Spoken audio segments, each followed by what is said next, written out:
¿Cómo están, queridos amigos? Soy Reinaldo Serra, les doy la bienvenida a esta nueva edición de Tema de Fondo. Hoy vamos a tratar de pensar, de reflexionar cuáles son estos desafíos que se le presentan al nuevo gobierno. Bueno, los temas podrían ser diversos, pero sin duda vamos a centrarnos primero en lo que respecta a la salud. ¿Cuáles son las políticas públicas de salud que tiene que afianzarse? ¿Qué cosa hay por corregir? ¿Se puede corregir teniendo a la misma ministra que ha venido desarrollando su gestión frente a esta pandemia? En algunos casos reconocida, aplaudida, en otros casos más bien cuestionada. Bueno, vamos a conversar con el doctor Ciro Maguiña en unos minutos, pero también vamos a ver un asunto que nos tiene verdaderamente preocupados. Esta crisis política ahondó, sin duda, la situación económica de nuestro país. El número del porcentaje de pobreza en el Perú se habría remontado a años pasados. ¿Cuánto nos va a costar recuperarnos de esta situación? El número del porcentaje de desempleo también. Vamos a estar conversando con el exministro de Economía, Alonso Segura. Y finalmente estaremos con Alexandra Ames para revisar un poco el nuevo gabinete, el perfil que tiene y cómo se va a desarrollar también en las políticas públicas que deben ser prioridad en estos pocos meses que nos quedan. Bueno, 8 meses, que no es poco, que no es poco. ¿Cuánto se puede hacer en eso, en ese tiempo? Es lo que vamos a tratar también esta noche. Pero ¿qué les parece si primero presentamos nuestro informe sobre los desafíos de este nuevo gobierno? Esto es Tema de Fondo, llega a ustedes gracias a la cortesía de Bescable.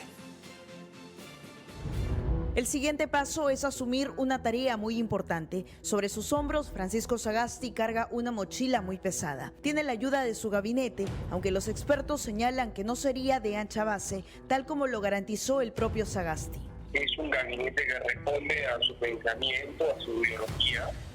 Es un gabinete de izquierda moderada. No es plural porque la pluralidad generalmente se determina en base a partidos políticos. Este es un gabinete básicamente burocrático.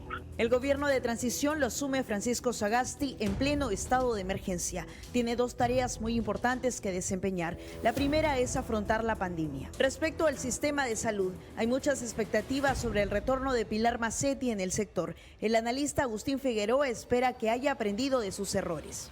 Y espero que tenga suficiente equilibrio y que le den suficiente dinero de lo poco que hay para solucionar este problema. El analista Javier Bedoya sostuvo que Pilar Mazzetti debe entender que las pruebas rápidas no funcionaron y reemplazarlas por las moleculares. Creo que sí, la señora Mazzetti cambió de actitud respecto del ministro anterior, que realmente fue un desastre. La otra prioridad del gobierno es reactivar la economía del país y será el nuevo ministro de Economía, Waldo Mendoza, quien asuma ese trabajo. Me da gusto ver que finalmente hay una figura refrescante en el Ministerio de Economía, que creo que finalmente puede dar un impulso para reactivar la economía. La nueva presidenta del Consejo de Ministros, Violeta Bermúdez, también tiene un trabajo muy importante que desempeñar. Uno de ellos es tender puentes con los padres de la patria para evitar enfrentamientos políticos. Yo creo que finalmente este Congreso va a estar dispuesto a trabajar en lo que sea necesario con la presidenta del Consejo de Ministros. No se descarta que se llegue a un buen consenso, pues los expertos señalan que el Congreso está deslegitimado luego de generar la crisis política a raíz de la vacancia contra Martín Vizcarra. Interesante las preguntas que se plantea nuestra compañera Joana Hualpa en la nota que acabamos de compartir. Definitivamente, bueno, tenemos ya un nuevo presidente, Francisco Sagasti. Hay una sensación de cierta calma, ¿no? De una vuelta o de un retorno a la tranquilidad, a la paz social. Eso hay que analizarlo también con cuidado. Sin duda es un presidente con pergaminos académicos impecables, aparentemente sin mayor cuestionamiento, ¿no? Sin mayor cuestionamiento ni de carácter moral, ni de ningún otro compromiso que esté reñido con, o que tenga algo con la corrupción, ni nada oscuro, ¿no? Aparentemente, pero esto es importante porque es algo que no se veía en nuestros gobernantes desde hace mucho tiempo, ni en nuestros políticos en general, ¿no? Incluso entre nuestros candidatos actuales. Por eso creo que es un aspecto importante a tomar en cuenta, que no tenga mayores situaciones de compromiso con situaciones dudosas de corrupción. Sin duda es un hombre a quien se le reconoce bastante ecuménico, dialogante, pero nunca tanto, ¿no? Nunca tanto, porque hay sí un solo asunto que ha sido cuestionado por algunos, minimizado por otros, y que tiene que ver con esa firma de autógrafo que en algún momento el presidente Sagasti le solicitó a dos de los principales cabecillas del movimiento revolucionario Tupac Amaru cuando tomaron la casa del embajador japonés. Ciertamente una situación como aquella no amerita bajo ninguna circunstancia descalificar al presidente, mucho menos relacionarlo con los movimientos terroristas, pero ciertamente es algo que muchos de nosotros no haríamos nunca, ¿no? A mí no se me ocurriría jamás pedirle un autógrafo a ninguno de estos cabecillas terroristas, criminales. El presidente, cuando quiso hacer su explicación antes de ser presidente, incluso yo creo que en medio de su campaña electoral para llegar al Congreso, él dijo que él seguía el consejo de un buen amigo suyo, que le había dicho que cuando se encuentre en una situación de peligro siempre es importante ganarse el respeto de los enemigos o de los que amenazan la vida de uno, ¿no? Pero esa explicación no convence porque, primero, el señor Sagasti ya estaba saliendo, pide los autógrafos cuando está de salida y en la puerta, él mismo señala esos detalles, en la puerta se encontraba Serpa Cartolín y el famoso árabe, ¿no? Y entonces le pide los autógrafos en esa circunstancia. ¿Qué respeto tenía que ganarse? Además de que ya tenía su respeto, porque según los autógrafos, ambos autógrafos dicen con el respeto de siempre, ¿no? Para el señor Sagasti con mucho respeto. Entonces, ciertamente es algo que deja un sinsabor, porque creo que nadie lo haría. Yo no, por lo menos yo, no sé ustedes, queridos televidentes, pero yo jamás haría algo así. ¿Será que no le he pedido nunca un autógrafo a nadie? Tampoco una foto, ¿no? Ni un selfie a ninguna autoridad, y ciertamente por el trabajo que uno tiene, pues coincide con muchas celebridades, vamos a decir, ¿verdad? Y nunca he tenido ese impulso de ir a tomarme la foto ni a pedir un autógrafo a nadie. Entonces, en realidad, yo no logro comprender qué llevó al señor Sagasti a pedir un autógrafo de esta naturaleza, pero, como decía bien hace un momento, esto no descalifica en lo absoluto y mucho menos vincularlo con estos sectores violentos, ¿no? Ahora, si muchos gestos políticos de este tiempo son interpretados incluso como una afrenta a la memoria de los dos jóvenes que perdieron la vida, cuánto más esto, ¿no? A la memoria de miles de peruanos, probablemente más de 50.000 peruanos que fueron asesinados por la insanía terrorista, ¿no? Entonces, en realidad, cuesta entender este gesto que ha sido minimizado por algunos, pero que, en fin, no es suficiente tampoco como para descalificar al presidente ni relacionarlo con sectores violentos. El presidente ha elegido un gabinete técnico, pero no por eso menos político, porque ciertamente el gabinete lo conforman incluso algunos ex viceministros, exdirectores también, servidores públicos, funcionarios públicos con experiencia. Si bien esperábamos un gabinete más de consenso, de ancha base, lo decía muy bien Agustín Figueroa en la nota que hemos presentado hace un momento, no es de ancha base, porque de serlo tendría representante de los partidos políticos, ¿no? Y evidentemente Sagasti, además, dada la circunstancia, la coyuntura de este tiempo, se está tomando vamos a decir, del apoyo, está apelando al apoyo ciudadano propiamente y le ha dado la espalda a los demás partidos políticos, ¿no? Para el tiempo que va a estar al frente del gobierno, puede ser una medida acertada, ¿no? Porque lo que sostiene en el tiempo a un gobierno definitivamente son las fuerzas políticas y el propio partido político oficialista, que de alguna manera se convierte en ese nexo, en ese sostén con la población, en esa base importante con la ciudadanía. Pero el presidente Sagasti le ha dado la espalda a los partidos políticos. Creo que por la coyuntura no es una mala estrategia, le puede funcionar, le va a funcionar, siente que cuenta con el apoyo de la mayoría de los ciudadanos, ¿no? Así que parece que puede resultarle. Sin embargo, yo creo que tenemos que trabajar con visión de futuro. Necesitamos hacer de nuestro país un país gobernable. Hay que trabajar mucho la gobernabilidad y para eso hay que trabajar la institucionalidad, fortalecer las instituciones democráticas. Y creo que si nos descuidamos en ese aspecto podemos ponernos en una situación verdaderamente de riesgo. Ahora mismo, las marchas que todavía persisten, ¿qué están pidiendo? A ver, ¿qué están demandando? Por ejemplo, la rectificación del Tribunal Constitucional, ¿no? Yo estoy completamente de acuerdo con que puede parecernos bien o puede parecernos mal la respuesta que nos ha dado el Tribunal Constitucional. Algunos incluso han dicho, fuimos buscando una respuesta sabia y lo que recibimos fue un lavado de manos. Ciertamente, si el Tribunal Constitucional no admite esta demanda competencial presentada en su momento por el Ejecutivo de entonces, lo que está diciendo, lo que sí está admitiendo es que la prerrogativa constitucional estaba en el Congreso. Eso cae de Maduro, se cae de Maduro, ¿no? Se cae solo de Maduro. Entonces hay que entenderlo así. No es que no dijera nada, no es una lavada de manos absoluta. Al menos yo no lo entiendo así.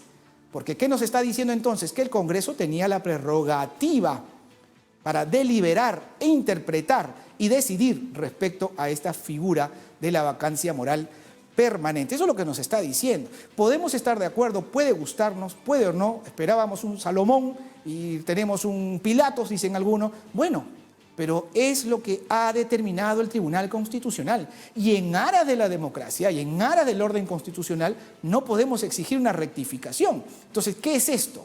O queremos que las instituciones digan lo que nosotros queremos que digan, o si no salimos a marchar para exigir que digan tal y cual las cosas como a nosotros nos gustan. No, pues, eso es lo peligroso de esta situación que se está generando. Tengamos mucho cuidado, que la gobernabilidad le cuesta mucho después a un país y sobre todo a los más pobres. No podemos promover una sociedad sin ley, definitivamente, ¿no? Hay que tener cuidado también contra las ofensivas que hemos visto contra la libertad de expresión, contra el que piensa diferente.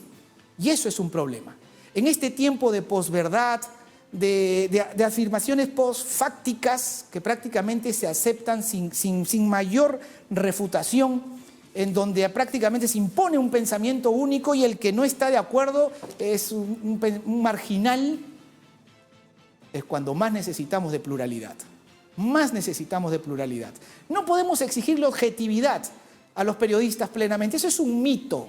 Eso es un mito, porque los periodistas somos seres humanos, somos personas, somos ciudadanos, tenemos tendencias, tenemos inclinaciones y para eso tenemos o nuestras columnas editoriales, los medios de comunicación hablan por sus editoriales, o los programas de análisis y opinión como este, en donde yo libremente doy mi opinión e invito a otras personas a que las den también las suyas. Pero no confundir programas de opinión y de análisis con programas de noticias, ¿no? Entonces, son dos cosas diferentes. Bueno, necesitamos que haya libertad de expresión para que todas las tendencias puedan expresarse. La libertad de expresión se funda en la aspiración de una sociedad más justa. Sin libertad de expresión no hay sociedad justa. De manera que esta ofensiva que hemos visto en los últimos días, lo denunciamos desde aquí, lo rechazamos desde aquí y creemos que para conseguir nuestra aspiración de construir una sociedad más justa, la libertad de expresión es innegociable, innegociable. Bueno, vamos a ver entonces, ya hemos visto el informe que nos habla sobre los desafíos y uno de los aspectos fundamentales es la política que se está desarrollando frente a la pandemia que sigue azotando al país, frente a otras enfermedades que fueron descuidadas, ¿verdad? Y que están, en algunos casos, ha habido un brote focalizado, como el caso de la difteria, que gracias a Dios no parece ser todavía más importante, pero ¿cuántas enfermedades crónicas se han descuidado? ¿Qué pasa con esas personas que necesitan atención? ¿Qué hay que corregir? Teniendo la misma ministra, estamos en este momento enlazados y le agradezco la espera también al doctor Ciro Maguiña, vicedecano del Colegio Médico, para tratar un poco sobre este tema. Doctor Maguiña, un gusto siempre conversar con usted. Buenas noches, bienvenido a Tema de Fondo. Buenas noches, yo soy además médico infectólogo, profesor principal de Cayetano Heredia, y me alegra que un académico y científico como el actual presidente haya tomado la rienda en un momento tan difícil, ¿no? Sería muy mezquino de no negar sus méritos, Ajá. más para un momento de transición donde hay que resolver algunos problemas como la salud, que lo ha señalado, y creo que hay la oportunidad en medio del caos que hemos vivido, al que yo me he sumado, yo creo era correcto. El Colegio Médico planteó que no nos representaba, incluso yo de un par de expertos, porque no me sentí identificado con ni ese ministro ni el del gabinete y el presidente, y por eso saludo que haya entrado un presidente por lo menos de consenso, y la ministra Macetti, con la que trabajamos, es una ministra que tiene experiencia, e improvisar gente nueva en una pandemia me parece no correcto, y por eso hay que ajustar las debilidades que son carentes a lo largo de la pandemia, y es nuestro objetivo de que haya menos infectados y menos muertos, ¿no? Entonces es un poco el objetivo del colegio, trabajar independientemente de los gobiernos, sino que haya diálogo, porque finalmente el que se perjudica es la salud y el paciente. Usted ha dicho algo importante, ¿no? Que sí es válido e importante reconocer al presidente Sagasti. Incluso en su discurso mencionó algo que no se solía escuchar. Habló de la ciencia y la tecnología y lo importante que es invertir en ella. Creo que es uno de los aspectos que en nuestro país ha estado postergado por mucho tiempo. No sé cuánto pueda el presidente Sagasti avanzar en eso, pero es como una luz al final del túnel ver que empieza a prestarse la importancia que esta requiere. Mira, casualmente en la pandemia, además de revelar la crisis sanitaria terrible de los últimos 40 años, la crisis de educación, la crisis en la investigación. Los que hacemos investigación sabemos que estamos muy, muy atrasados, y obviamente en los últimos años ha habido un intento con los distintos presidentes, ahora con Fabiola León Velarde o la doctora Gisela, de tener más masa crítica. ¿Por qué Corea, por qué China han tenido grandes avances en ciencia? Gracias a la investigación, que significa desarrollo. Eso, Católica, la UNI, San Marcos, el Ejército y la Marina han intentado hacer ventiladores, de lo que demuestra que es útil la ciencia, pero eso no es suficiente, y creo que el gran salto que tienen que hacer los próximos gobernantes es la revolución en la salud, revolución en la educación y investigación. Y lo dijo el presidente: investigación, innovación es desarrollo. No va a tener tiempo, pero creo que las bases pueden empezarlo, porque si no empezamos de nada, creo que sea nuevamente volver a lo mismo, y da pena escuchar a viejos políticos que se reciclan. Incluso acá escuchamos un programa televisivo con gente, ex parlamentarios, que no cambian. El Perú tiene que cambiar. Los jóvenes han dicho que un cambio generacional con gente nueva. Ya los que tuvieron presencia y, digamos, gestión en anteriores gobiernos, salvo algunos rescatables, ya no pueden volver. Creo que ese es el reto. Si no, vamos a estar en lo mismo de los congresos frustrantes, premieres reciclados. Eso creo que ya debe cambiar, y este momento de transición debe ver ese modelo nuevo de gestión de un país moderno, distinto, diferente. Okay. A ver, ese es el enfoque que hay que hacer. Bueno, eso son apreciaciones políticas muy válidas, legítimas, que como ciudadano peruano está en todo su derecho. Pero vamos a los asuntos de política de gestión pública, y particularmente en lo que a la salud se refiere. ¿Cómo podemos distinguir continuidad de continuismo? ¿Qué puede hacer diferente la doctora Pilar Macetti de lo que ha hecho hasta este momento, o hasta antes de la vacancia del presidente Vizcarra? Hay dos etapas en esta pandemia. Con el anterior ministro Zamora, el diálogo casi no existía, y cometió muchos errores, no escuchar varios temas, no voy a repetir. Con Macetti por lo menos hay diálogo, hay críticas, y le hemos planteado ya con el propio presidente el pliego reclamo de 15 puntos. Muchos de esos puntos se han hecho y otros no se han hecho. Hoy tenemos las pruebas antigénicas, que es vital para los nuevos infectados, que son rápidas, baratas, seguras.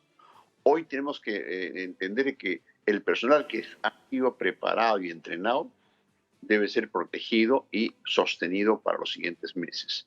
Hoy el nivel primario que se ha reabierto tiene que tener no solamente el tema de COVID, vacunas, hipertensión, diabetes que fueron olvidados. Reabrir el primer nivel significa atender a más enfermedades y eso va a permitir que los hospitales no colapsen. Entonces es un reforzamiento de medidas que se dijeron que sí va a ser, que tienen que hacerse sí o sí. Por eso es que creemos, con esa experiencia positiva o negativa, tenemos que reforzar los lineamientos que el colegio lo ha dicho hace meses. Muchos no se hicieron, muchos se hicieron parcialmente y otros tienen que hacerse. Es un poco ese enfoque proactivo, más que decir que funciona o no funciona, hay que verlo ahora.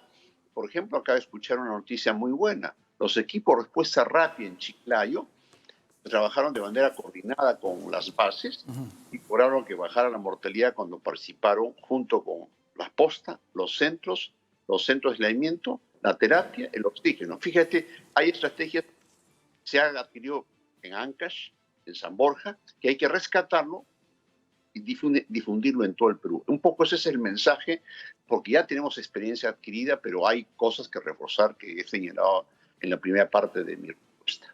Entonces, estamos a la expectativa, esa es la situación. Estamos a la expectativa de lo que se dijo que se tenía que hacer, pero que no se hizo y se espera que eso se concrete finalmente en estos meses a través del concurso de la doctora Mazzetti como titular del sector. Te interrumpo. Sí. No, te interrumpo, por ejemplo, un tema concreto. Las pruebas serológicas no sirvieron, no sirven. Eso ya fue de cerca. ¿Qué ha hecho la doctora Mazzetti? Y en eso sí respaldamos, que ha comprado las famosas pruebas nuevas antigénicas, que son nuevas pruebas que no se tenían ni al comienzo ni durante la pandemia. Y en el mundo hoy se tiene eso como la principal arma para el diagnóstico de los infectados. Eso está mandado a comprar, creo, 600.000 y debe estar llegando en estos días. Y eso se hace con recursos humanos, con laboratorio y se hace con decisiones. Por ejemplo, es una arma nueva para el combate cuando venga la segunda ola. Ojalá que sea leve la segunda ola, pero, por ejemplo, eso es un cambio de estrategia distinta a la que se hizo en meses pasados. De acuerdo. Respecto a la segunda ola, es un poco incierta, ¿no? ¿Cuál va a ser el impacto, cuál es la dimensión? Pero lo que no parece ser incierto es que hay muchas otras enfermedades, incluso las crónicas, que pueden resultar las más riesgosas, que han sido descuidadas, que han sido desatendidas. Claro. Entonces, esa puede ser la segunda ola. No. Y no precisamente muertos por COVID. No, muertos por COVID han sido porque los hospitales estaban llenos de COVID y la gente con cáncer, la gente con hipertensión no iba y se moría en su casa. Y eso es comprensible y eso ha pasado también en muchas partes del mundo, no solamente en Perú. Creo que esa es la realidad, pero se descuidó el nivel primario donde se atienden estos pacientes en el nivel primario, porque se enfermaron o no había la capacidad logística, por eso fue el error enfocarse solamente en hospitales. Y eso es un tema que se está retomando lentamente y eso tiene que reforzarse. El nivel primario, hay 9.000 centros y puestos en todo el Perú. No son 1 ni 2 hospitales. Y cuando se trabaja integralmente, que no se ha hecho, es que eso, digamos, causó la crisis sanitaria que lo hemos vivido. En conclusión, en esta segunda ola hay que decir, no es que queremos. La realidad sanitaria del mundo demuestra que se ha producido. ¿Por qué en España? Porque en España el 90% de la gente no estaba infectada al comienzo. En Perú se calcula que el 40% han sido infectados. O sea, hay un 60% que probablemente se infecte si es que baja la guardia. Entonces hay que prever una segunda ola. Probablemente sea menor, probablemente hay que decirlo. Ojalá que sea tan leve, pero hay que preparar y no improvisar cuando ve una ola que nos puede nuevamente coger sin defensa, sin recursos. Creo que esa es la parte preventiva y hay experiencia, lo importante, pero se requiere para eso dinero, pruebas, personal protegido y la población que colabore, que creo que es un poco lo novedoso para esta experiencia. Y digo, ¿por qué? Porque la gente en Navidad está comprando nuevos focos. La gente va a las playas, nuevos focos. Entonces son focos que tenemos que minimizar para que no tengamos la desgracia de junio y julio, que fue terrible, especialmente en Lima y gran parte del país. Más marchas, también nuevos focos, ¿no? No, pero en las marchas... O sea, en la playa sí y en las marchas no. Eso es algo que no se entiende mucho, doctor Maguiña. Discúlpeme usted. Que las marchas... No, A ver. escucha bien, no hables sin... déjame comentar. No, yo le estoy preguntando para que usted lo desarrolle. Quiero explicarte. Las marchas hay dos debates científicos. En Estados Unidos no tuvo mayor impacto y en España sí. Son datas que la ciencia recoge. ¿Qué puede pasar en Lima?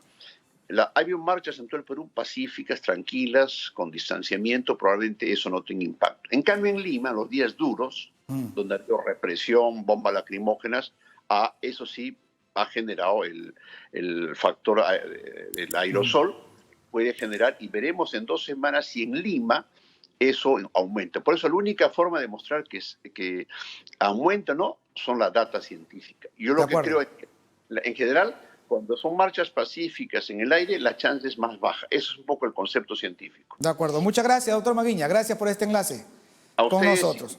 Muchas gracias. Gracias, buenas noches. Buenas noches. Bueno, marchas con distanciamiento social, eso no he visto. No sé si ustedes han visto eso. Yo no he visto algo así. Creo en la ciencia y creo que debemos apoyarnos en ella. Bueno, vamos ahora a recurrir a las ciencias económicas. ¿Qué nos dicen? Después de este impacto que nos ha hecho retroceder, ¿verdad? A raíz de la pandemia, pero que debe tener algún agravante, todo esto que es mucho más que ruido político. Nosotros no hemos tenido ruido político, hemos tenido crisis política y la seguimos teniendo. Y vamos a ver cuánto ha impactado. Y para conversar sobre eso estamos con el exministro de Economía, Alonso Segura, a quien de inmediato le damos...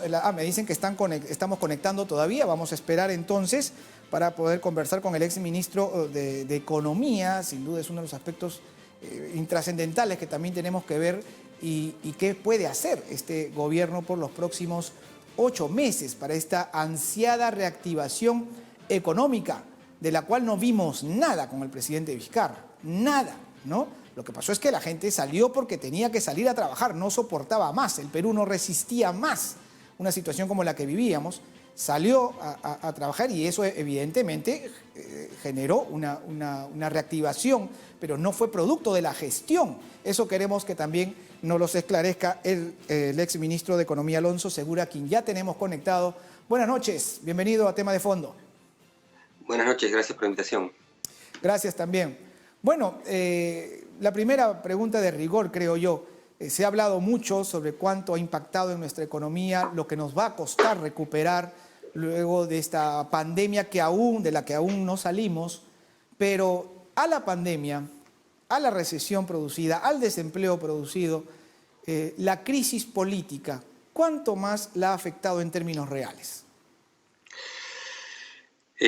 Mira, afortunadamente, entiendo que por crisis política te refieres a los eventos básicamente en la última semana y media. Así ¿no? es. Porque en realidad venimos de crisis política en crisis política. Es algo que arrastramos. Sí, pero digamos, afortunadamente ha sido corta. La intensidad ha sido severa. Si se hubiese alargado, sí hubiera podido comprometer, digamos, la velocidad de la reapertura y la reactivación. Pero como ha sido corta, creería que no ha tenido mayor impacto en el sector real. Sin embargo, si ve los indicadores de sentimiento, por ejemplo, el tipo de cambio llegó a su máximo en básicamente 2 décadas. El riesgo país subió, se cayó, y después la recuperación ha sido bastante rápida. Una vez, digamos, renunciado el gobierno, digamos, del señor Merino, nombrado o elegido el presidente Sagasti, ¿no? Entonces, yo, como digo, tendería a pensar que no ha habido mayor efecto en el sector real, afortunadamente, pero si hubiera continuado, sí hubiera sido problemático, ¿no? ¿Podríamos concluir derribando un mito? A ver si me permite, y corríjame, por favor. ¿Cuál mito? El que se decía que la vacancia propiamente iba a terminar por destruir la economía del país. Y creo que tuvimos el peor escenario, porque no solo se produjo la vacancia, se produjo una convulsión social que no se veía desde hace mucho tiempo, se tuvo que cambiar incluso, tuvo que renunciar el presidente Merino, asumir ahora el presidente Sagasti, así que nos pusimos en el peor escenario, que ha sido aparentemente breve. ¿Era un mito entonces? ¿Era parte del terrorismo mediático? Sí. Esa alarma que se que se prendió previo a la vacancia? Yo diría que no es un mito. Lo que pasa es que afortunadamente no hemos visto las secuelas que hubiera podido tener.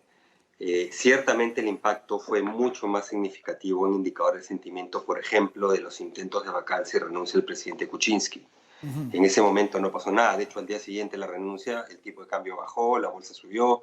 Acá sí ha sido lo contrario. Acá se ha visto impacto importante en los indicadores de alta frecuencia. Reconoció que el país no puede celebrar su designación como presidente encargado por la muerte de Inti Sotelo y Brian Pintado durante las protestas del pasado sábado. 5 días. No Esos 5 días fueron muy turbulentos. Convocados para el 11 de abril de 2021. Problemas en la economía, además de todos los problemas en la calle, además de los problemas de credibilidad internacional. No podemos ningún gobierno y ningún En su primer digamos, discurso como presidente del Congreso, etcétera, Francisco Sagasti se refirió a los heridos y desaparecidos. Entonces hubiéramos estado en serios problemas. No es un mito. El tema es que felizmente se vio obligado a renunciar. A las 8:40 de la mañana, Delama ingresó por la alfombra roja del frontis del Congreso y tras la aceptación del jefe de gravedad en distintos hospitales, señaló que la indignación de los peruanos debe ser aceptada por las autoridades. Tuvimos que esperar a la muerte de 2 jóvenes para que nos caiga encima toda la enormidad de la situación que estamos viviendo. Llamó la atención a los padres de la patria por los hechos ocurridos y los exhortó a trabajar con vocación de servicio. Este grito de reformas y de cambios para que todos podamos tener las mismas oportunidades es lo que estamos viendo en la calle ahora. Y que algún día pueda decir, ese es mi Congreso, ese Congreso me representa. Por su lado, se comprometió a gestionar de manera eficaz y pidió a la población a confiar en él. Confíen en nosotros. Y trabajar en actuaremos de la manera que decimos, pero además de la confianza, la empatía, para sentirnos cercanos a la ciudadanía es fundamental. Sagasti saludó a los jóvenes que alzaron su voz de protesta de manera pacífica. Sostuvo que sus acciones dejan un mensaje de reflexión al país. Sino que sea un momento de alegría, de esperanza y de vislumbrar que nuestro país, por fin, 200 años de su independencia, pueda convertirse en una verdadera república con igualdad de oportunidades para todos. Luego de emitir su primer mensaje, el nuevo presidente encargado salió de las instalaciones del Congreso. Es un momento para enmendar y es un momento para avanzar decididamente hacia un futuro mejor para todos los peruanos y peruanas. Luego se dirigió a la avenida Bancay para saludar a los manifestantes, quienes celebraron su designación. Durante su recorrido, Sagasti estuvo acompañado de los miembros de la mesa directiva. Ver el presupuesto de inmediato, tiene una semana. Cuando un peruano muere, y más aún si es joven, todo el Perú está de duelo. Reconoció que el país no puede celebrar su designación como presidente encargado por la muerte de Inti Sotelo y Brian Pintado durante las protestas del pasado sábado. No podemos cambiar eso. No podemos retroceder. Ingresos, gastos, déficits. No podemos volverlos a la vida. En su primer discurso como presidente del Congreso, Francisco Sagasti se refirió a los heridos y desaparecidos. Había señalado que no era realista. Algunos heridos, llamémosle, mayor o menor gravedad, en distintos hospitales. Señaló que la indignación de los peruanos debe ser aceptada por las autoridades. Tuvimos que esperar a la muerte de 2 jóvenes para que nos caiga encima toda la enormidad de la situación que estamos viviendo. Llamó la atención a los padres de la patria por los hechos ocurridos y los exhortó a trabajar con vocación de servicio. Este grito de reformas y de cambios para que todos podamos tener las mismas oportunidades es lo que estamos viendo en la calle ahora. Y que algún día pueda decir, ese es mi Congreso, ese Congreso me representa. Por su lado, se comprometió a gestionar de manera eficaz y pidió a la población a confiar en él. Confíen en nosotros. Actuaremos de la manera que decimos. Pero además de la confianza, la empatía para sentirnos cercanos a la ciudadanía es fundamental.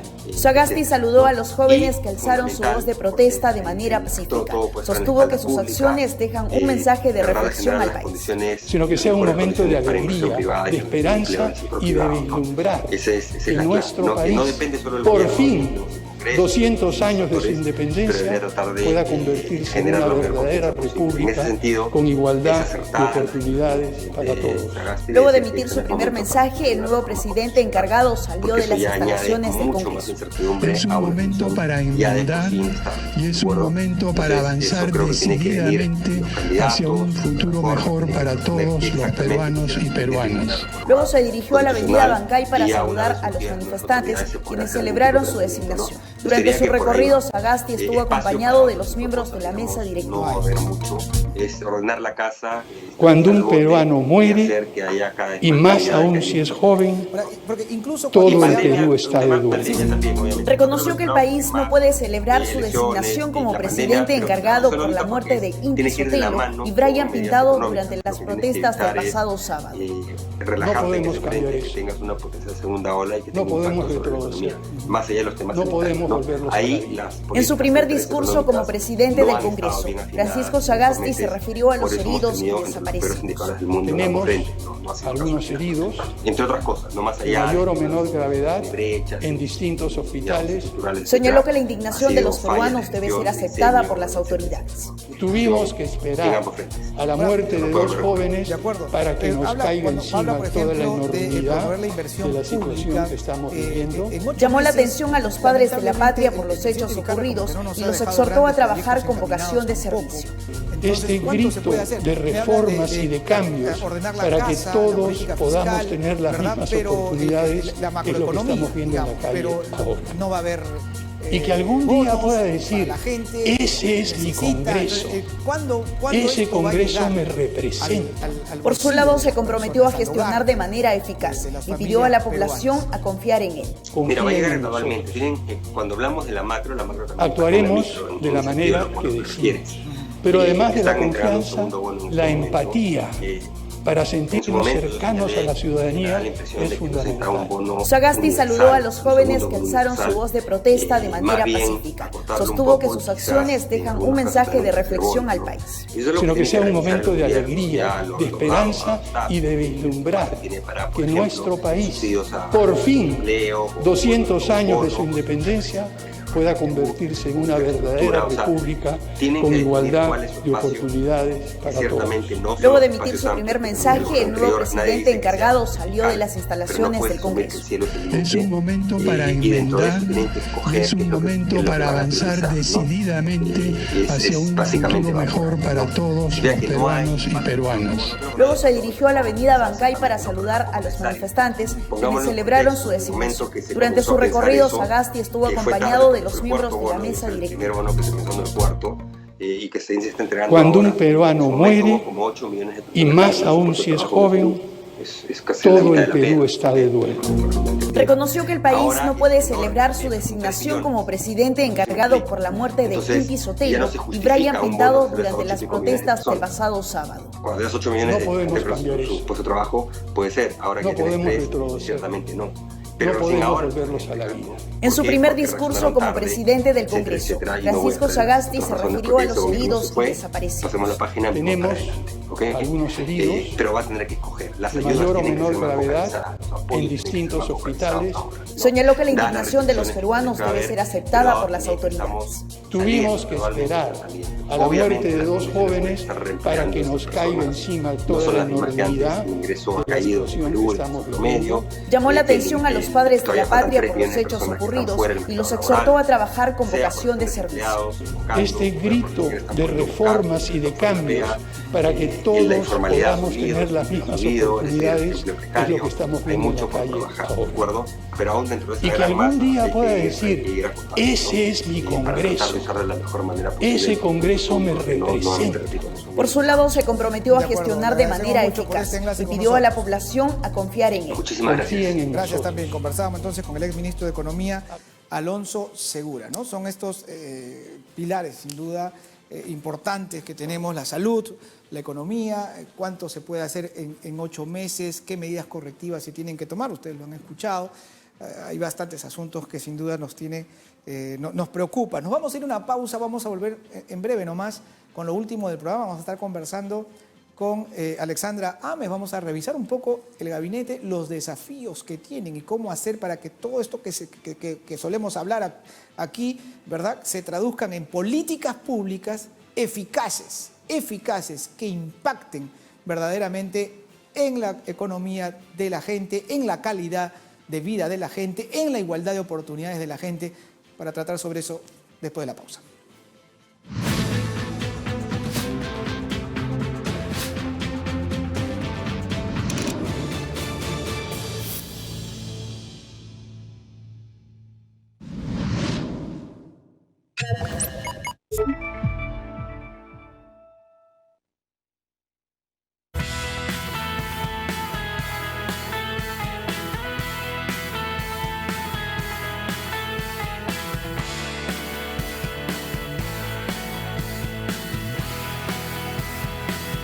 UCI, un canal inteligente.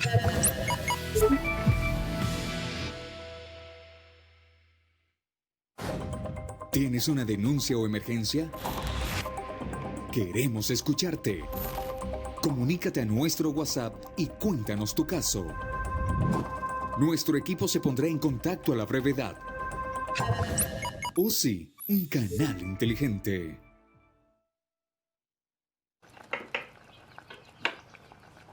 Bonito, ¿no? Ajá. Pero mis nietos se quejaban. Abuela, cambie ese aparatazo. Abuela, véndelo como un clásico y te haces rica. ¿Saben qué hice? Me instalé televisión digital. La televisión digital ya está activa, con alta definición, mejor sonido, más canales y gratis. TDT, tu televisor de siempre, mejor que nunca.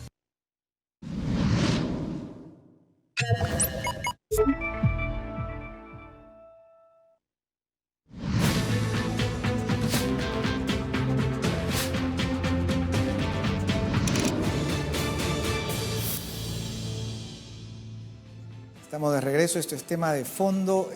Estamos viviendo una situación de verdadera polarización, ¿no? Se nos quiere exigir a pensar o de una o de otra manera extrema. La sensatez incluso está siendo descalificada en este tiempo y creo que eso es un gravísimo error del que debemos tener mucho cuidado. Ahora mismo se está viendo este tono con el cual nos estamos refiriendo a la Policía Nacional.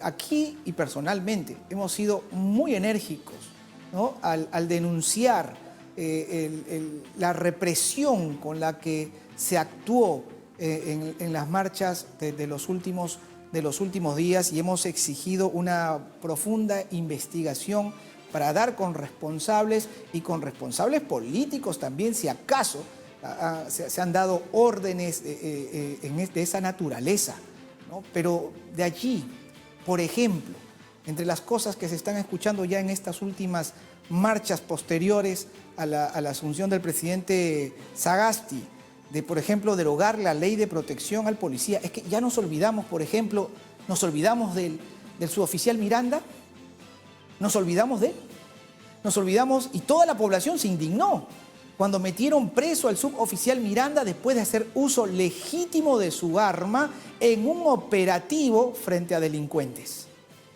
¿no? Bueno, a Dios gracias, este hombre ha salido libre ya, ¿verdad? Pero allí yo recuerdo con toda claridad la indignación que tuvimos todos y la necesidad de legislar de tal manera también para que el policía pueda actuar con seguridad frente a una situación extrema, como era el caso del suboficial Miranda. Entonces, ¿qué queremos? Mucho cuidado con esas posiciones extremas. Queremos enfrentar a la población con su policía.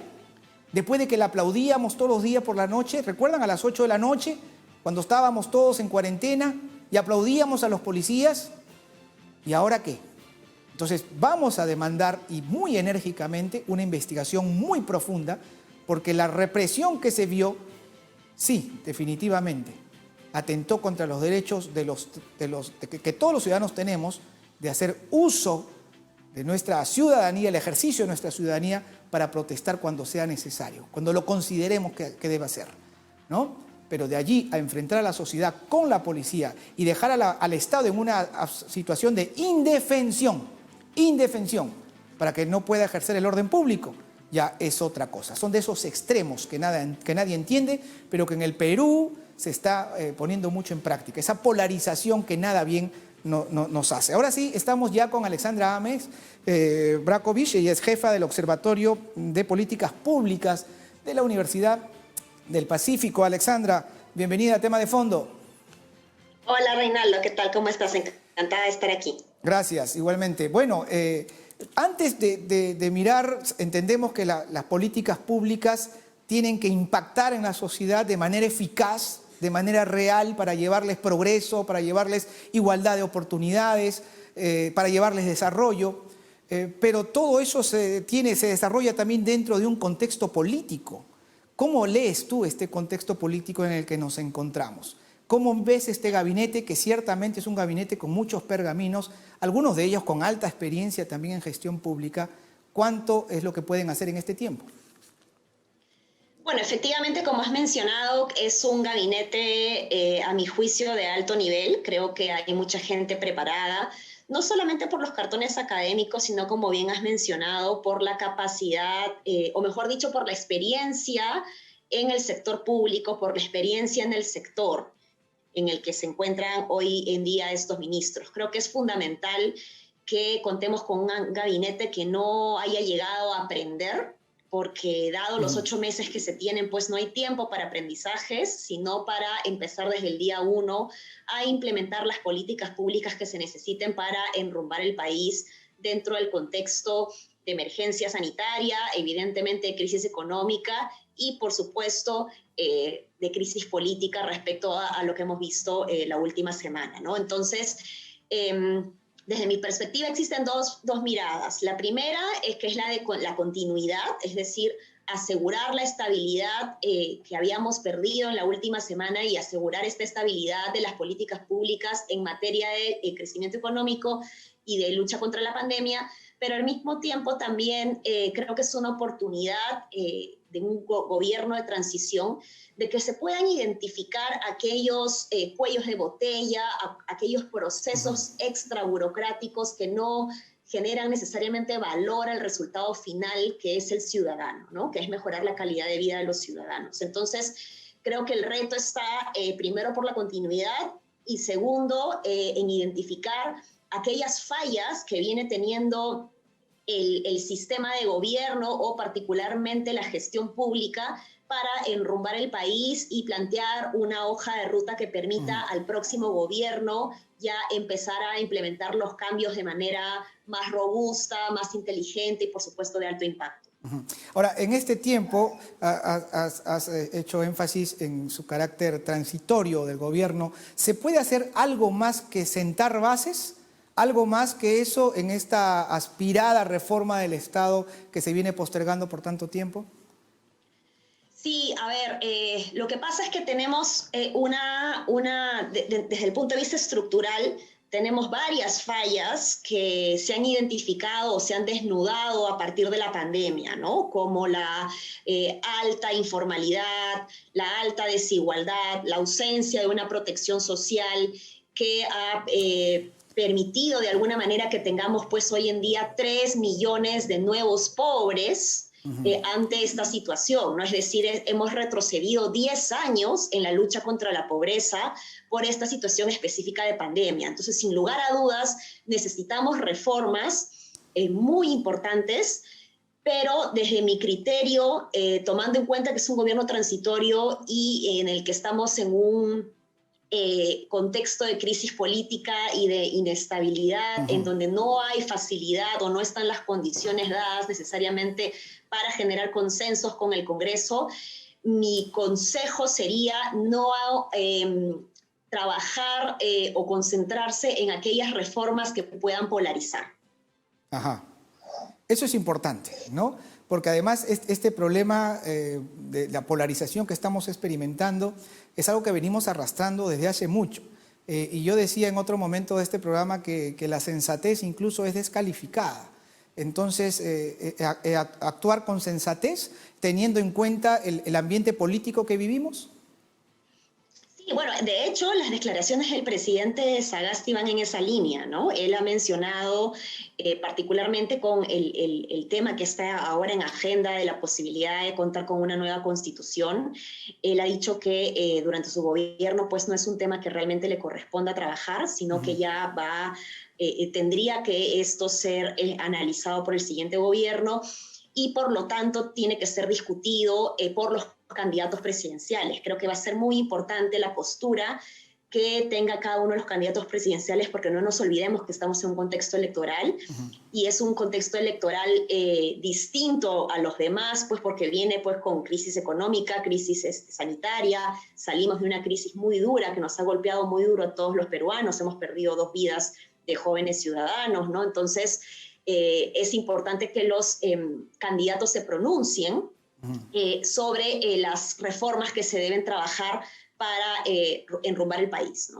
Esto último que argumentas es importante, ¿no? Porque si lo que tiene que hacer este gobierno transitorio es identificar, nos decías hace un momento, esos problemas estructurales que no permiten el desarrollo de la población, identificar esos obstáculos que tiene el aparato estatal, es importante entonces asentar bases que trasciendan las posiciones, vamos a decir, políticas, ideológicas, pensando en políticas de Estado que vayan más allá de la tendencia del gobierno de turno, y entonces quien venga pueda realmente robustecerlas, como lo decías hace un momento. Sí, es que no nos olvidemos pues de que cuando tenemos que pensar en el país y en lo que más necesita el país, debemos dejar de lado nuestros apasionamientos políticos y tratar de generar propuestas desde la razón, ¿no? Desde aquello que realmente va a asegurar el alto impacto que queremos en la calidad de vida de los ciudadanos. Y en esa línea mi recomendación es tratar de apostar por los argumentos más sólidos y prestar atención sobre todo a lo que dice el otro, prestar atención a aquellos partidos políticos, a aquellos líderes políticos que piensan diferente a uno, y estar dispuestos no solo a escuchar, sino también a concertar, porque si polarizamos, por ejemplo, y ambos empiezan a proponer desde la razón argumentos serios y válidos, es muy posible que se pueda encontrar un punto de encuentro, ¿no? Valga la redundancia.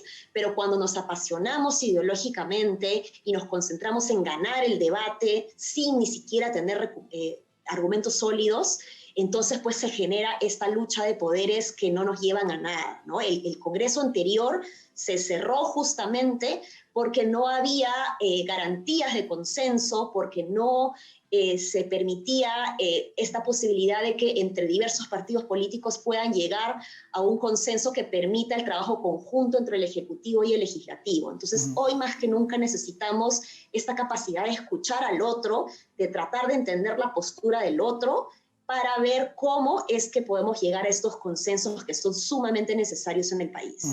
Importantísimo lo que señalas. Ahora, normalmente cuando se tratan estos asuntos se hacen de espaldas a otras instancias de poder que son importantísimas, como los gobiernos regionales o locales. Desde el observatorio que diriges, ¿hemos evolucionado en esto?